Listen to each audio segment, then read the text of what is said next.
And I've facilitated support groups for people that at 70, 75-year-olds, they say, this is the first time where I feel mildly comfortable enough to say, I am not feeling great. And as beautiful as it is, think of the life that they could have lived differently if only somebody let them know, it's okay to cry. You know what? Not only is it okay, it's kind of awesome. And it's very liberating, and more people should do it.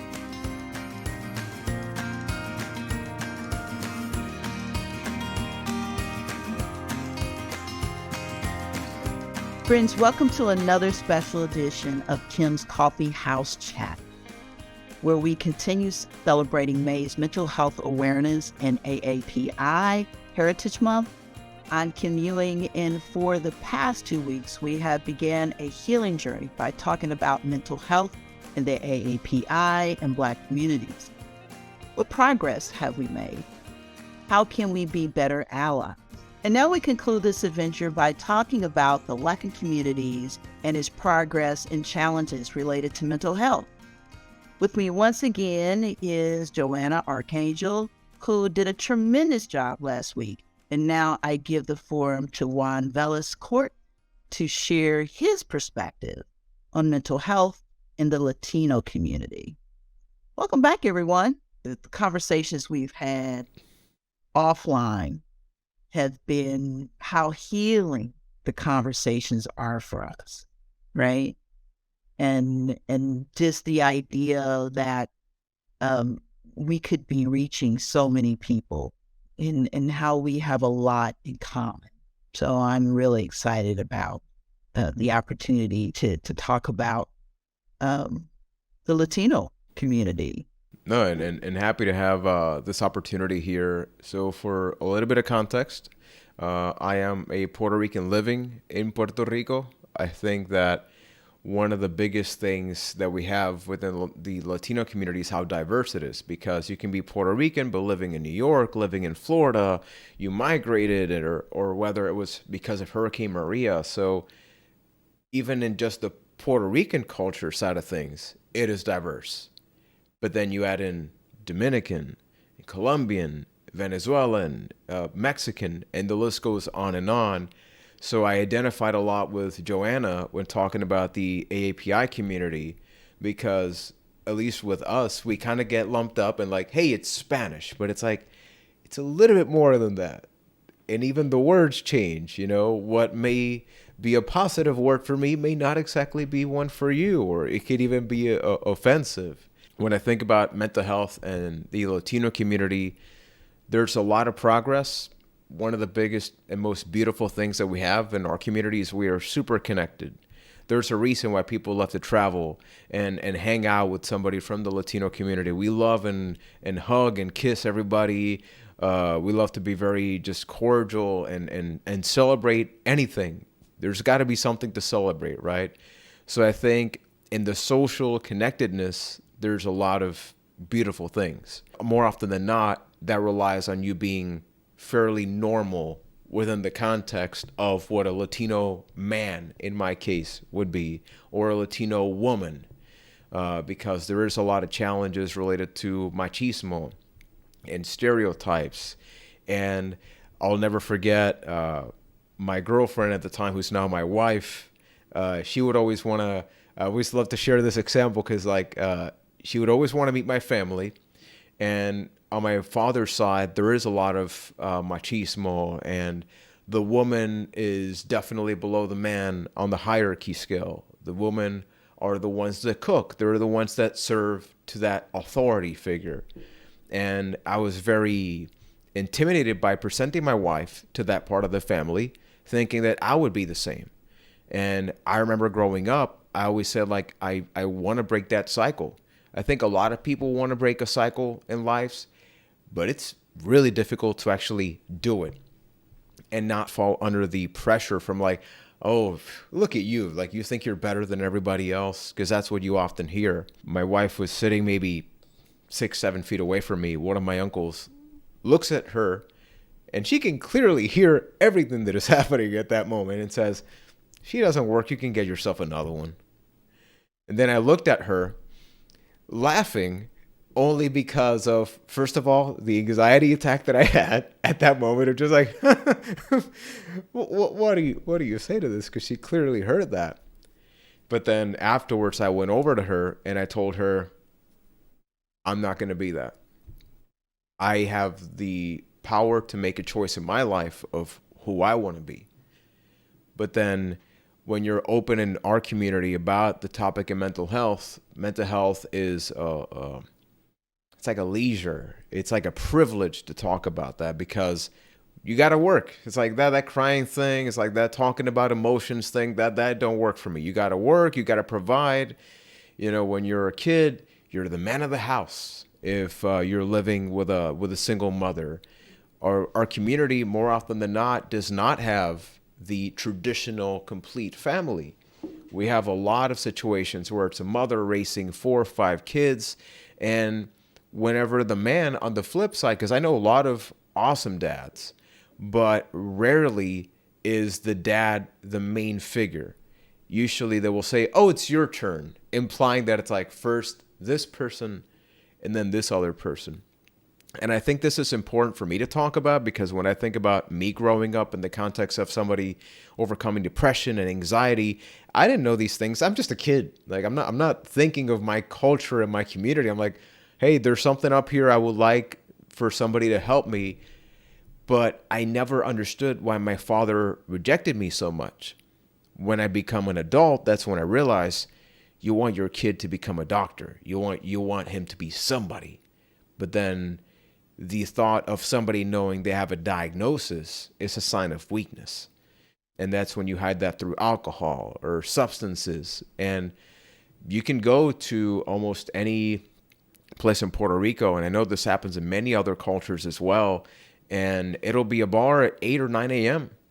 and you have a bunch of drunk grandfathers or parents, and it is because it is so intimidating for them to talk about what's going on up here that they would rather drown that out. And I think all of us as an adults, it is intimidating to say how we feel because we don't know. I don't know how you're going to react, but I know me. So I guess I'll just hang out with me sort of over here. So I think that to summarize all this, like mental health is such an essential conversation piece that can save families in the Latino community. And I've facilitated support groups for people that at 75-year-olds, they say, this is the first time where I feel mildly comfortable enough to say, I am not feeling great. And as beautiful as it is, think of the life that they could have lived differently if only somebody let them know, it's okay to cry. You know what? Not only is it okay, it's kind of awesome. And it's very liberating, and more people should do it. I'm just touched by that. And I want to ask you another question before we move on. I think your story is going to touch so many people because when you were talking about your story, it resonated with me so much as a child, not being able to be a child. If you're a male, you have to be the man of the house. You know, who does that to a little kid? You know, a privilege is where you can just be a baby if you're a baby. You know, you can be a teenager if you're a teenager. And when you become a man, you're a man. That is that heaviness. And just what you were saying, how you know, when you were telling your story, it resonated with me how many men would drown their sadness away, all the way through alcohol, just that heaviness. How did you process that and get through that to see that you wanted to be on the other side of that? Because even you saying, man, I didn't like what happened to, it was your girlfriend at the time. You know, that's incredible that you were like, I can get through that, break through that. That's a lot of tradition to get through. Next year, my wife and I celebrate 10 years being married, and we still bring that up. We still talk about that because it was so impactful. And I think the first part is you feel lonely because you're like, I know that's wrong, but I feel like if I say it's wrong, my family won't accept me then. They won't want to relate because that is what they know. That is the culture. And for me, the healing process began recognizing that this is, first of all, generational trauma. It is not my uncle. Younger Juan would be like, you. Older Juan is like, you're number 7 in this. This goes way before any of us, before my grandparents, before my great-grandparents.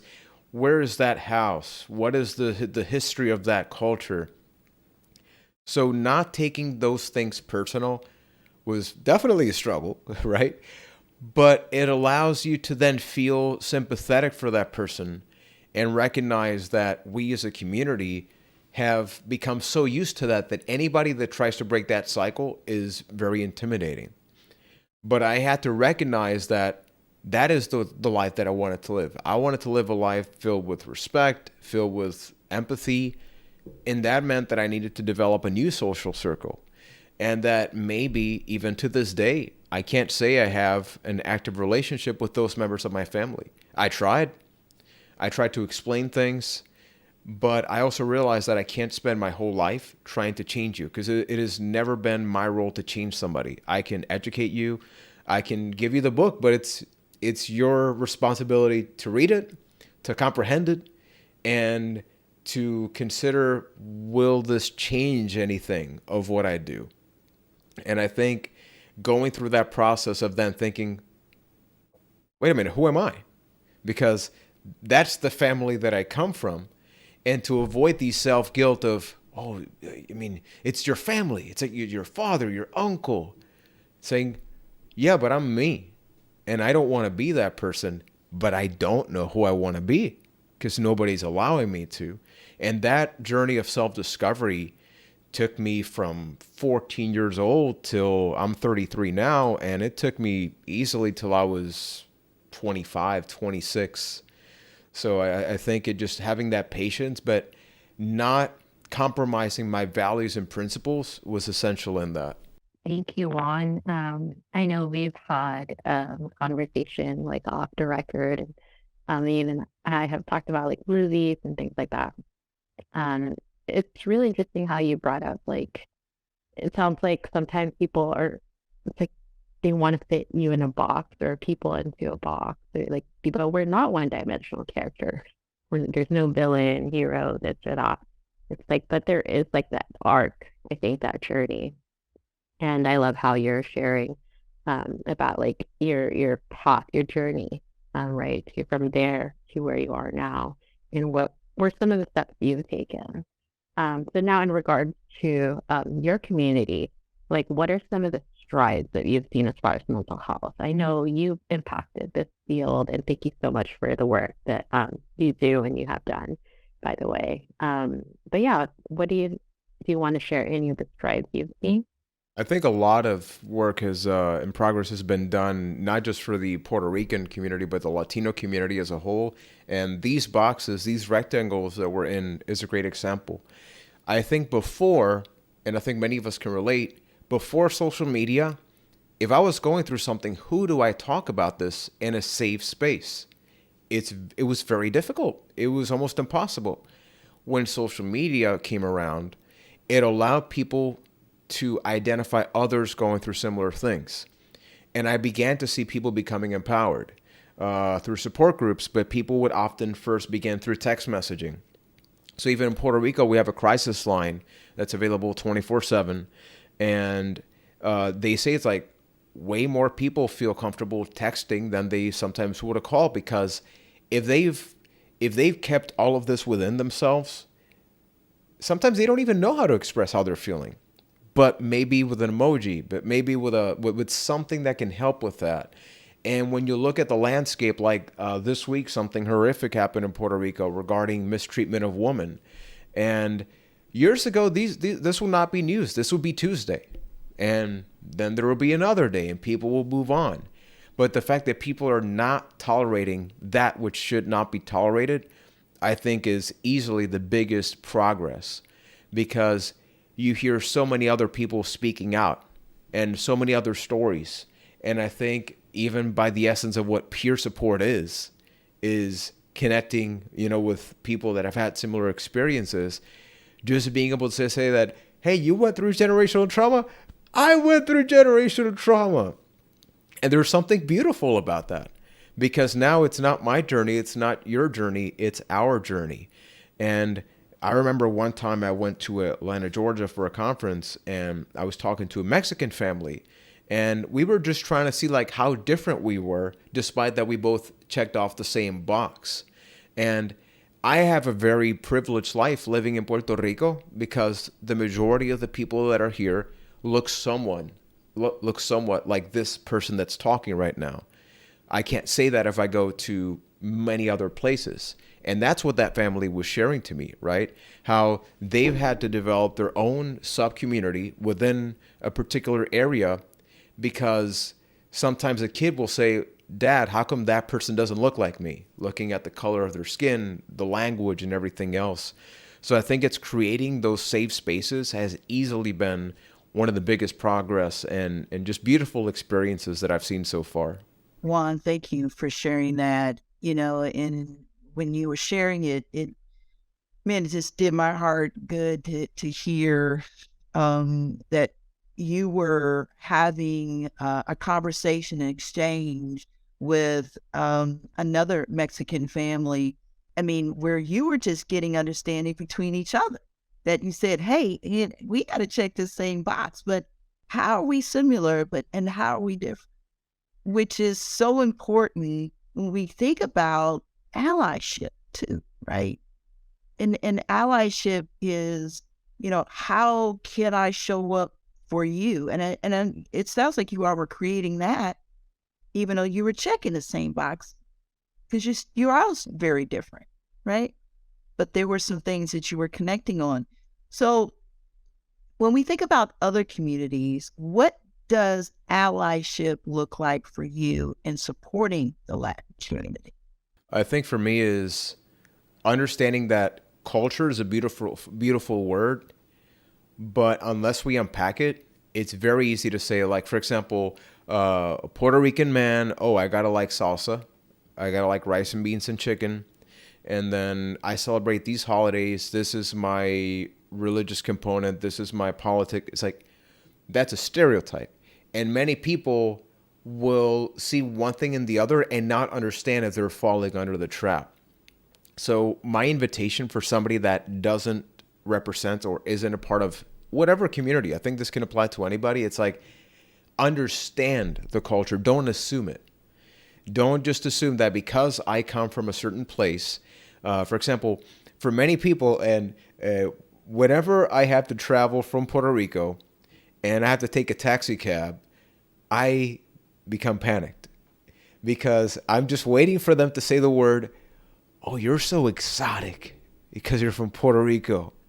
When I hear that E word, I'm just like, here we go. And I know I know what I'm going to be hearing for the next 40 minutes, as opposed to, I'm just a human being.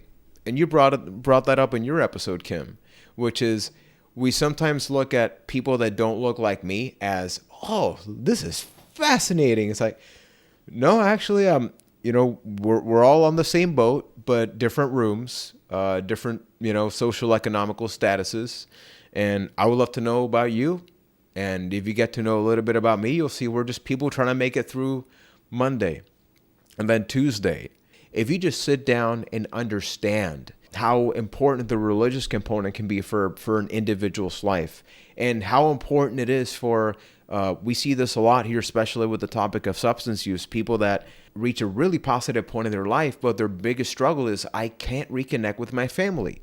And somebody may say, hey, that's okay, but you have no idea how important that is to that person. You can't devalue that. And you only learn that by sitting down and not hearing, but listening and understanding and absorbing that information and understanding that you may not understand. And that is beautiful. But embrace that. And if you have any level of curiosity, have the curiosity be focused towards, how does that make you feel? Why is that important to you? Instead of giving the best responses, ask the best questions, so that person that is going through something can be like, Joanna really cares about not just me. Joanna really wants to learn about me in order to help me as good as possible. Absolutely love that. And what it does, it Is that a call to action? Yes.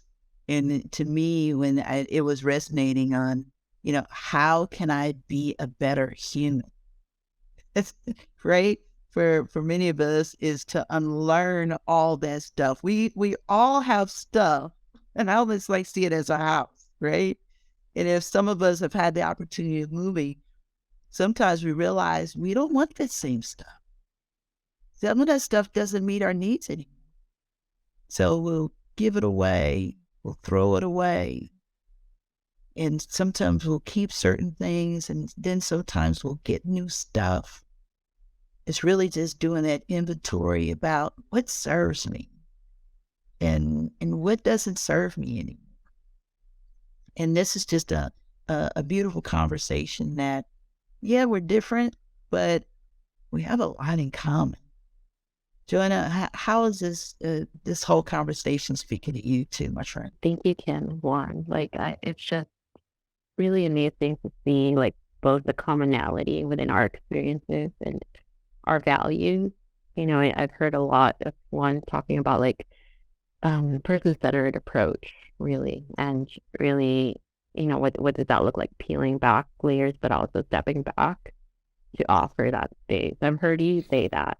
I've heard both of us and Juan talk about, hope and empowerment on different aspects.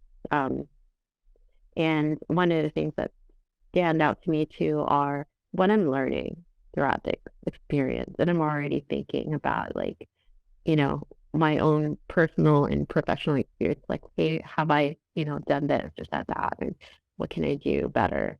But beyond that too is also recognizing that we don't know until we know, right? And there's definitely accountability, right, into this piece. I think when we're talking about call to action, we have to have a level of accountability, especially when we're in spaces of power, where we do have that broader, greater impact. But even in our own individual lives, who we connect with. Another reason why emotional CPR has been so useful to me, and I'll bring up like my professional experience managing a respite home, the peer run with a diverse staff of, different backgrounds and education and life experiences and lived as far as peer mental health, challenges experience. What does that look like? Because all those layers, like, and practice, it is a practice. I think that's one thing. And then I think another level, what I'm thinking about, is like how training doesn't even cover the word, right? We say the word training, but that's so much more, right? Than just a few hours learning something. It's really that value in practice. And then really, like Juan said, asking the right questions, and being curious and open to like, this can change. And how can I adapt this so that I can serve better, that I can show up, as a full human being who's better able to support or connect with this other human being in front of me. So thank you both so much for sharing. We once had a local session here in Puerto Rico. There was a lot of burnout in the workplace. And it was at that point that I was actually learning about what ECPR even was. I was in charge of sort of identifying who wanted to benefit from this opportunity. And there was a lot of clinical staff. It was predominantly women. There were a few men. But it was interesting. One of the sessions, a person, just going to generalize, I just asked him, "How are you doing?" But the person's response was, "I am emotionally handling my situation. Thank you very much." And it was like, that's a very particular way of answering that question. Don't think I've heard of it. But you could feel a little bit of like uncomfortable room for everybody. Long story short, I fell under the trap of thinking you're not interested in this. You're just here because somebody assigned you, maybe. And I even had a meeting with the ECPR trainers at that point because I was just benefiting from it as well. But because I was coordinating these efforts, I felt the responsibility. The following week, this person was reconnecting with us. And just by looking at their eyes, you're like, You look like the same person, but emotionally, this is not the same one from last week. And the person began explaining how at first the person is often threatened because they are in a position of power. And they weren't sure what the implication of saying, maybe I'm exhausted, maybe I'm tired. It could imply that I'm not capable, that I don't deserve this. I don't know if you want to take my job or not. And apparently it seemed to impact him just how often we were like, no, we just want to make sure that you're good, that you're satisfied, that you feel like you have a connection. And at that moment, I realized we all can fall under the trap of saying somebody, this person's lost. I'm not gonna spend any more time on that person. But you never know until it clicks and you're like, that is why we do. So just wanted to share that because it's still to this day something that really showed me that everybody has the potential to change as long as they so accept it. Juan, because this is the last one, I just can't hold back the thought that came to my mind after you shared that story. I have a couple of brief stories. One is when I did a training. It was in person right after the pandemic, where we started going back in person. And it was a very diverse group. There was just maybe a few white folks that were in the room. But one of them was a guy, a couple of them were guys, but this was a guy that was in charge. And he had that look like very tight, like, I'm going to keep it close to the chest. And then I had an assumption that it was almost like I was reading that I'm wasting your time. Like he had that look like you were truly wasting my time. It was that kind of put off. Well, next thing you know, we're going through it. And I'm watching him like an onion just start to unpeel. And when we get to the very last day, it was so beautiful. We're done. We're wrapping up. We talked about how this meant to everybody. He comes up to me, gives me the biggest hug, almost pulls me up off the ground. It's like, thank you so much. And again, it's just, we can't assume. We can, but it's not helpful. Because you never know how a person is, if they're wrestling with stuff, they haven't been given permission in spaces like this to actually share. Another story is I did a training virtually with Africa and parts of South Asia. And we had some guys that came from all over that said their culture does not even allow them to talk about emotions. That sounds very familiar, doesn't it, America? And they shared that to be in this space right now, many of the men were in tears. They said, I have never even been a space like this. To be a human, to share, my culture would frown upon me. And they said, I can't begin to tell you how emotional CPR has helped and how it's healing me. We were all in tears. One last story. Another training. It was all women, and they were Black and brown. They started to share. After they got finished, they looked around the room at each other in tears. They said, our story is the same story. Every time someone would speak up about something that was happening in their family, with the child, with a partner, with their spouse, with a friend, they said, why is your story my story? And he said, it has nothing to do with race. It had to do that we were so connected, and it was so powerful. So it's a reminder that we are so connected.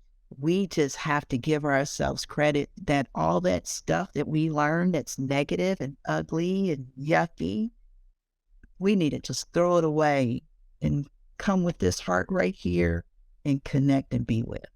It's so beautiful and it's so healing. Definitely. And thank you for sharing that. And I'm just happy we were able to have these 3 back-to-back conversations just to see, like, there's always going to be some things that are particular about our communities. But I think, at least for me, what I most get out is, like, we have a lot of similar things. Just how we may promote, us to overcome these challenges may be different, but we're still along the way just looking to be humans, to be accepted. The root of the word courage is core, which means heart. And one of the first meanings of it meant to speak all of one's mind by telling all of one's heart. So I just want to again share my appreciation for the space of you two, and to those listening in, thank you for your time. And I look forward to connecting again. This has been beautiful. I just want to thank you both. Thank you both for inspiring us, encouraging us.